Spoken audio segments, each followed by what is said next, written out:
Hello, and welcome to the Space Above Us. Episode 19, Project Gemini Flight 7, Gemini IX-A. Appointment with an Angry Alligator. The Space Above Us is a podcast about spaceflight history and not current events. But occasionally those two meet, and today I feel compelled to take a moment to note the passing of legendary astronaut John Glenn this past week. John Herschel Glenn died on December 8, 2016, nearly 55 years after he rode an Atlas launch vehicle into orbit and into history. His orbital flight captured the imagination of the world in a way that far surpassed the brief flights of his American suborbital predecessors. It proved that America could directly compete with the Soviet Union in this new arena, and in some ways surpass it, even at this early stage. Yes, Russia had beaten the US into space and into orbit, but the cosmonauts that flew aboard Vostok 1 and 2 had limited control of their vehicles, and were mostly thought of as a payload rather than as a pilot. Additionally, both Soviet cosmonauts bailed out of their capsules and landed under a personal parachute as planned. Glenn put his diminutive spacecraft through its paces while on orbit, and remained with the vehicle all the way until splashdown. In my mind, this makes the flight of Friendship 7 more complete and perhaps more impressive than the flights of Vostok 1 or 2. Glenn later went on to a successful career in politics, serving as a U.S. Senator for 24 years. And as we will learn in a far future episode of this podcast, he also became the oldest person to fly in space when he served as a payload specialist on STS-95 in 1998. With Glenn's passing, we note the end of an era. He was the last surviving member of the Mercury 7. Those early pioneers were the first to step forward and put their lives on the line to further our understanding of spaceflight. Alan Shepard, Gus Grissom, John Glenn, Scott Carpenter, Wally Schirra, Gordon Cooper, Deke Slayton. These names will not soon be forgotten. To echo the famous words of Scott Carpenter, I say, Godspeed, John Glenn.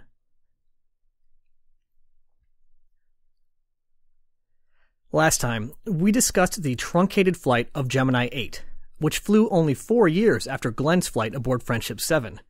The flight was the first in American, or Soviet history, in which two spacecraft docked while in orbit, with Neil Armstrong serving as command pilot and David Scott serving as pilot. Soon after the elation of the docking, however, the situation took a turn, or rather an alarming spin, for the worse. Unbeknownst to the crew, an attitude control thruster had become stuck, sending the spacecraft spinning wildly out of control. Thanks to the quick actions of the crew, they returned home safely, but the mission was a bust. It served as an important lesson in just how quickly problems could arise while in the unforgiving environment of space. It also showed how important the role of mission control was. Mission controllers stated that had the incident occurred while the spacecraft was in contact with the ground, they could have told the crew about the stuck thruster sooner and perhaps salvaged the mission. But the dubious outcome of Gemini 8 was not the only event casting a shadow over NASA at that time. The primary crew of Gemini 9 was to be Elliot C. of the New 9 and Charlie Bassett of the 14, or Astronaut Group 3. Tom Stafford and Gene Cernan had been named as the backup crew. On the morning of February 28, 1966, C., Bassett, Stafford, and Cernan climbed aboard two T-38 jets, intending to fly to St. Louis in order to inspect their spacecraft under construction at the McDonnell plant. They had called ahead and learned that weather conditions at their destination were not great, and they worsened during the course of the flight. Low clouds contributed to poor visibility, and both crews were forced to abort their landings and go around for a second pass. C opted to perform a wide sweeping circle while staying under the cloud cover in order to keep the runway in sight. Unfortunately, somewhere between the unusual maneuver, the poor visibility, and perhaps pilot error, control of the vehicle was lost, and it slammed into the roof of Building 101, where their spacecraft was being built, before crashing into a courtyard several hundred feet away. Both pilots were killed instantly. It was a sobering reminder that even the best pilots in the world can still be defeated by bad circumstances and a moment's misjudgment. For the first time in NASA history, a backup crew replaced the primary crew. So, while taking a moment to remember these lesser-known astronauts who gave their lives for the space program, let's meet our new primary crew. Commanding this mission and replacing Elliot C. would be Tom Stafford. We've already covered his background in the episode on his first flight, Gemini IX-A, so take a look at that episode if you're interested. This was his second of 4 spaceflights. Replacing Charlie Bassett was Eugene Gene Cernan. Cernan was born on March 14, 1934, in Chicago, Illinois. He attended Purdue University, receiving a bachelor's degree in electrical engineering, and the U.S. Naval Postgraduate School, receiving a master's degree in aeronautical engineering. In between those, he became a naval aviator as part of the Navy ROTC program, flying the FJ-4 Fury and the A-4 Skyhawk fighter jets. Shortly after finishing his master's degree, he was selected by NASA as part of Astronaut Group 3. This was his first of 3 spaceflights, and at the time of this writing, Cernan was the last man to set foot on the moon. While we're introducing new astronauts, it's already time to introduce Astronaut Group 5. Joining NASA in April of 1966 was another group of remarkable pilots. There's a whopping 19 people in this group, so I'm just going to quickly blast through the list. Bonus points if you can pick up on some future familiar faces. Vance Brand, John Bull, Gerald Carr, Charlie Duke, Joe Engel, hey, we know him from the X-15, Ron Evans, Edward Givens, Fred Hayes, Jim Irwin, Don Lind, Jack Lasma, Ken Mattingly, Bruce McCandless, Ed Mitchell, William Pogue, Stu Russa, Jack Swigert, Paul Weitz, and Al Warden. Poking fun at the Mercury 7, this group dubbed themselves the Original 19. After the shorter-than-expected Gemini 8, a lot of hopes were pinned on Gemini 9. Like 8, 9 was a complex mission that tried to cram a lot of new techniques into one short flight. The planned 4-day flight included rendezvous and docking with an Agena, along with multiple re-rendezvous trying different approach profiles. In addition to this already challenging goal was America's second EVA. It feels like a long time since Ed White drifted serenely away from Gemini 4, but with 5, 6A, and 7 emphasizing duration and rendezvous, EVA just wasn't a priority.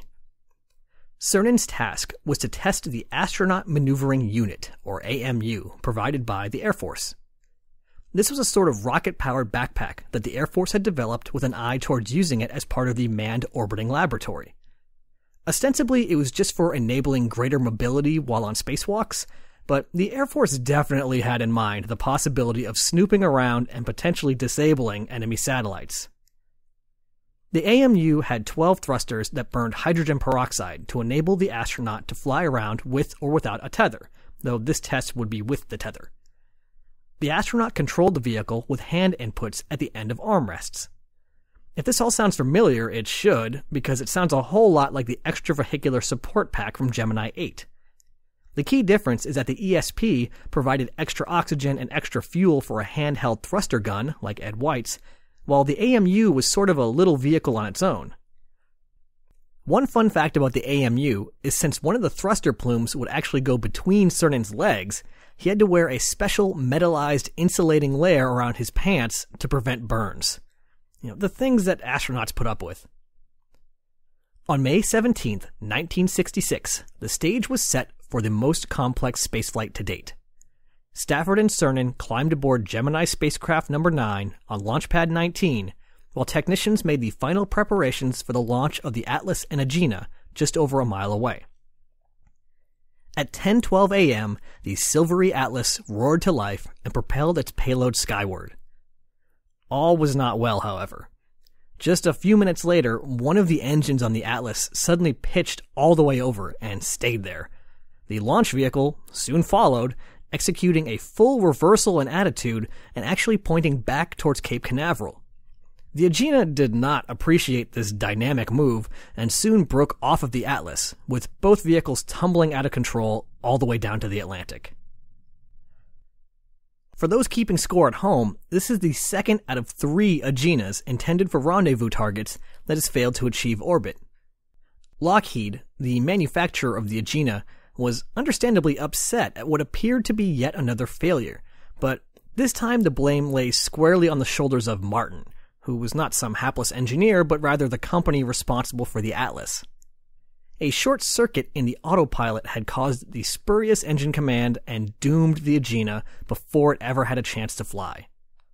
There was initially some concern that the Aegina may have failed anyway, based on some unusual signals in its telemetry. But upon reviewing the launch footage, it was determined that the Aegina passed through the trail of ionized air behind the rocket, and the unexpected electric charge caused the strange behavior observed in the Aegina. So, Aegina was off the hook this time. As the Gemini 9 crew rode the elevator back down, Tom Stafford must have been wondering what he had ever done to deserve 2 lost Aeginas. Meanwhile, NASA wondered what they were going to do about a target vehicle. The Aegina may have been off the hook for the launch failure, but that didn't change the fact that its only rendezvous partner at this point might be some intrepid fish. Luckily, there was a backup plan. There's always a backup plan. The Aegina had always had a somewhat troubled development history. It had actually nearly been scrapped in favor of a far less sophisticated rendezvous target, such as the radar evaluation pod that flew on Gemini 5. After the Aegina propulsion system exploded during Gemini 6, it became clear that a backup needed to be developed, just in case. What they came up with was the Augmented Target Docking Adapter, or ATDA. Where Aegina was a sophisticated spacecraft capable of attitude control, propulsion, and all sorts of stuff, ATDA was not. It was more or less a docking port slapped onto an empty aluminum can. Let me paint you a word picture. On top was the ascent shroud, or what might be called the payload fairing today. This was just a nice smooth conical shape made out of fiberglass that would protect the docking collar during ascent and make the whole vehicle more aerodynamic. Once on orbit, it would split in 2 and be jettisoned from the vehicle. Underneath the shroud was the target docking adapter, the same system as on the Aegina. This is the thing with the docking cone, the rigidizing links, and all that good stuff. Below that was the equipment section, which stores, you guessed it, some equipment. Mostly electronics. It was painted with black and white stripes to help the astronauts spot it and tell which way it was pointed. Below that was a reaction control system module that provided attitude control for the vehicle. Again, just to help new listeners, attitude control is just aerospace speak for controlling which way we're pointing. And lastly, below that was a battery module that provided electrical power to run all that other stuff. The whole thing was 5 feet wide and 11 feet tall. As you may have noticed, there was no propulsion section in that list. You can think of it like a Mercury capsule. It has attitude control so it can point wherever it wants, but it can't change its orbit. All of this was placed on top of a spare Atlas rocket that had been specifically ordered for this very situation. Since everyone had planned on this potentially happening, the new target vehicle was on the new rocket and ready to go just 2 weeks later. That's impressive.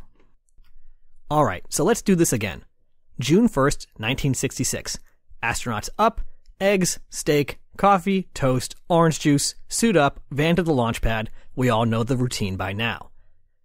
2 seconds after 10 a.m., Cape Canaveral sent yet another Atlas rocket into the heavens, this time carrying the funny little ATDA. And this time, no problem. The Atlas worked great and deposited the ATDA in almost precisely the orbit they were hoping for, a nearly circular orbit of 298 kilometers by 300 kilometers. The only nitpick was that there was an unusual telemetry signal that indicated the ascent shroud may not have jettisoned. But hey, telemetry errors happen. It's probably fine. Foreshadowing. With the target vehicle safely whizzing around the Earth, all eyes turned to the Titan II and the renamed Gemini IX-A. With 3 minutes on the countdown clock, ground control sent the final navigation updates to the Gemini computer in preparation for the launch. Or, at least they tried to. Something went wrong with the computer and they weren't able to update it. Rendezvous launches have a pretty narrow window, and they had blown right through it trying to fix the computer. The launch was scrubbed, and yet again, the Gemini IX-A crew climbed out and headed down the elevator. At this point, people were starting to joke that Tom Stafford was jinxed or something. He had had 2 Aeginas fail on him, and now been through his 4th scrub in 2 flights. Pad leader Gunter Wendt bestowed upon Stafford the title Mayor of Pad 19. 2 days later, Stafford and Cernan were back for another try.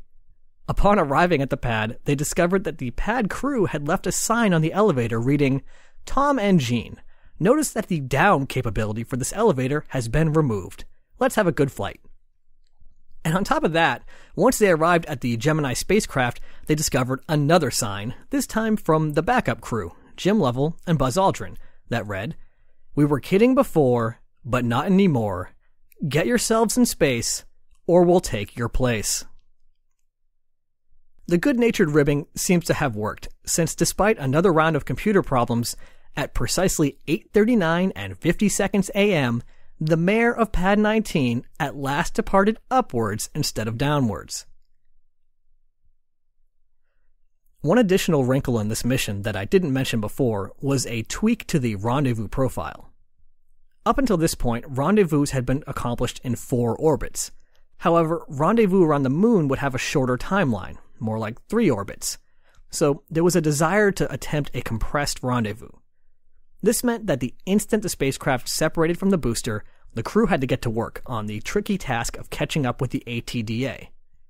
Once they were free, they performed an insertion velocity adjust routine, or IVAR, to correct for any errors in the initial orbit. Over the course of the next few hours, they performed the series of phasing and plane change maneuvers we're familiar with at this point. One more change was that one of the burns was essentially 3 burns combined. By pointing at just the right angle, they could tweak multiple aspects of their orbit simultaneously. Before long, the target was in sight. Not only was the target in sight, but so were all of its running lights. This was good news. Since one of the lights was inside the ascent shroud, it seems that the shroud had jettisoned successfully after all. As the bright point of light in the distance grew into the ATDA, however, it quickly became clear that all was not well. When Gemini IX-A pulled up alongside the ATDA, they discovered that the telemetry signals had told the truth after all. The ascent shroud had opened, but one of the metal bands holding it together had not fired its pyrotechnic charge, preventing it from opening entirely. What resulted looked like, in Tom Stafford's words, an angry alligator. Do yourself a favor and look up Gemini angry alligator on your favorite image search, and you'll see that Stafford wasn't far off the mark. This was a big problem. If the ascent shroud was stuck, there would be no way to dock with the vehicle. And with a metal strip that was under high tension and could snap at any time, EVA near the ATDA was also out of the question. That one small strip of metal dashed all hopes of completing the mission they had trained so hard for. One quick inspection showed why they'd been able to see the running light from a distance. It was reflecting off the inside of the shroud, giving the appearance that it was out in the open. This being a NASA space mission, a lot of smart people started trying to work out a solution right away. Was it possible to send Cernan out to cut the metal strip? Yes, but it'd be likely to slice into his spacesuit. Could the docking cone be wiggled around with the rigidizing linkages and push the shroud off? Yes, but no. Or, my favorite, suggested by Stafford, could the crew simply jam the Gemini's nose into the open end of the shroud and wrench it off? No dice. Perhaps Stafford was jinxed after all. I'm sure you're wondering what caused this unusual failure. As always with situations like this, it is illustrative of the difficulty of completing complex tasks with large organizational structures. Without getting into all the details on which company made what and how it usually works, here's what happened. When it came time to finish attaching the ascent shroud, the ground crew, from a different company than usual thanks to the ATDA, didn't have any experience with it. Add in the fact that the usual guy had to leave to attend to his pregnant wife, and what resulted was a bundle of cables not connected to where they should be, but rather neatly taped to the side of the spacecraft. Whoops. But all was not lost. For one thing, this presented a great opportunity to attempt station keeping with a disabled vehicle. The ATDA was slowly rotating, but Stafford managed to move in and match the rotation, allowing a close inspection of the little spacecraft. This kind of technique would be useful when repairing a damaged satellite, and I'm sure the guys over at the Air Force had some ideas on what could be done with the ability to closely inspect an uncooperative spacecraft. And while they couldn't dock with the ATDA, they could still try out a series of different rendezvous maneuvers. Several times, the crew backed away from the vehicle, sometimes as far as several hundred miles, only to return using a different technique. The most challenging of these was meant to simulate an Apollo command module descending to rendezvous with a disabled lunar module rising from the surface. Such a maneuver would have to take place with the moon as a backdrop as opposed to the darkness of space, making spotting the target much harder. The 9A crew couldn't quite make it to the moon, but they did attempt the maneuver while over the barren Sahara Desert to try to simulate the effect. The verdict was that spotting the target vehicle among all the distracting land features was impossible, and they were forced to fall back on the radar system built into the nose of their spacecraft. Okay, so they couldn't dock with the ATDA, which was a bummer, but at least they were able to try out some different rendezvous techniques, and we still have that big EVA to look forward to. Stafford didn't want Cernan anywhere near the ATDA when he ventured outside the spacecraft, so he changed to a slightly different orbit and left the little vehicle behind. The crew awoke on the third day with nothing but the EVA in mind. They depressurized the cabin, Cernan opened his hatch, and began a tough day on the job. Even getting out of the hatch is pretty difficult with these suits. Imagine wearing a suit that's a balloon. Every time you bend a limb, it would be fighting you to snap back to the default position. All of the spacesuits suffered from this problem to a certain extent, but the beefier EVA suit, especially with the additional thermal protection around the legs, was particularly bad. And once he got through the hatch, things didn't get much better. Cernan first had to work his way back to the rear of the equipment module, using Velcro patches on his hands and the side of the spacecraft to make his way there. This sounds like it should be super easy, but that's because you're used to thinking with gravity. Let's say you put your hand on a Velcro patch and pull yourself towards it. There's not going to be anything to slow you down, so unless you want to overshoot and keep going, you now have to pull in the other direction to counteract the original pull. Every action has an equal and opposite reaction, and without gravity firmly pulling your feet to the ground, those opposite reactions can become really troublesome. Cernan eventually made his way to the AMU in the back of the spacecraft, but things just got worse from there. Transferring tethers, deploying armrests, and other AMU startup tasks were exhaustingly difficult, even with the aid of some handholds and foot stirrups. Cernan's heart rate spiked as high as 180 BPM. And this is a supremely fit Navy pilot who had been training for this mission for months. Eventually he became so overworked and so overheated that the visor of his helmet started to fog up. The environmental control system on the suit just couldn't keep up, and they learned later actually ran out of water eventually. Cernan soon came to an unhappy conclusion. There was no way to proceed. Even if he managed to get himself strapped to the AMU, he wouldn't be able to see where he was going and what he was doing, and he was worried that getting out of the apparatus could be just as bad as getting in. Clearly, EVA needed to be rethought. Thankfully, Cernan was able to slowly make his way back to the hatch, and with Stafford helping by pulling his feet, re-enter the capsule. He was overheated and exhausted, but after 2 strenuous hours outside the spacecraft, he was safe. The crew, perhaps desperate to salvage something from this mission, spent much of their remaining time focused on the onboard experiments, to the point that they became irritated if interrupted by the mission controllers. After 45 trips around the world, Stafford jettisoned the equipment module, including the unused AMU, much to the Air Force's dismay, fired the retro rockets, and Gemini IX-A was on its way home. Re-entry passed uneventfully, and they splashed down barely a mile away from their target landing point before being recovered by the USS Wasp. What are we to make of Gemini IX-A? This troubled mission was merely frustrating instead of life-threatening like Gemini 8, but clearly was not a success. It could be taken as a sign that perhaps NASA was trying too much, too fast. The EVA is a great example. Again, it's important to remember that this was only the second American EVA. Ed White's task had been to bounce around with the zip gun for 20 minutes, take in the scenery, and get back in the capsule.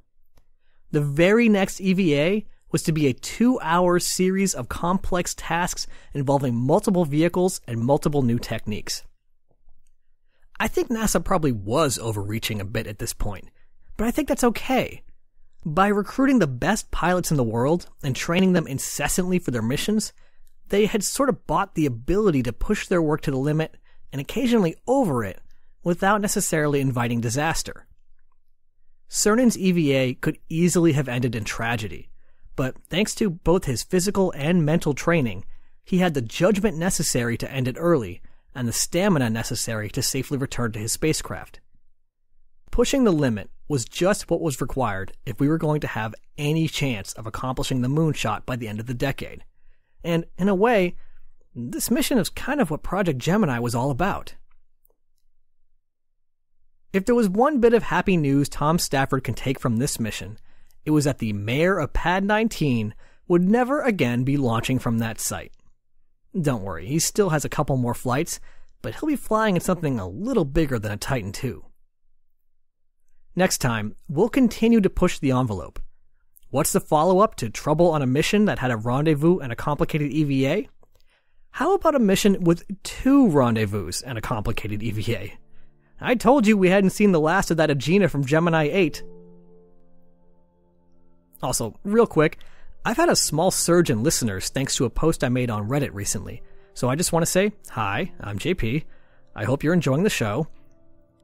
Any and all feedback is welcome via my email, jp@thespaceabove.us, Twitter @spaceaboveus, or the show's Facebook page, facebook.com/thespaceaboveus.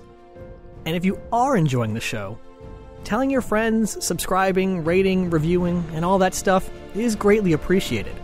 I still have over 150 missions to cover, and the more people I can share this with, the better. Ad Astra, catch you on the next pass.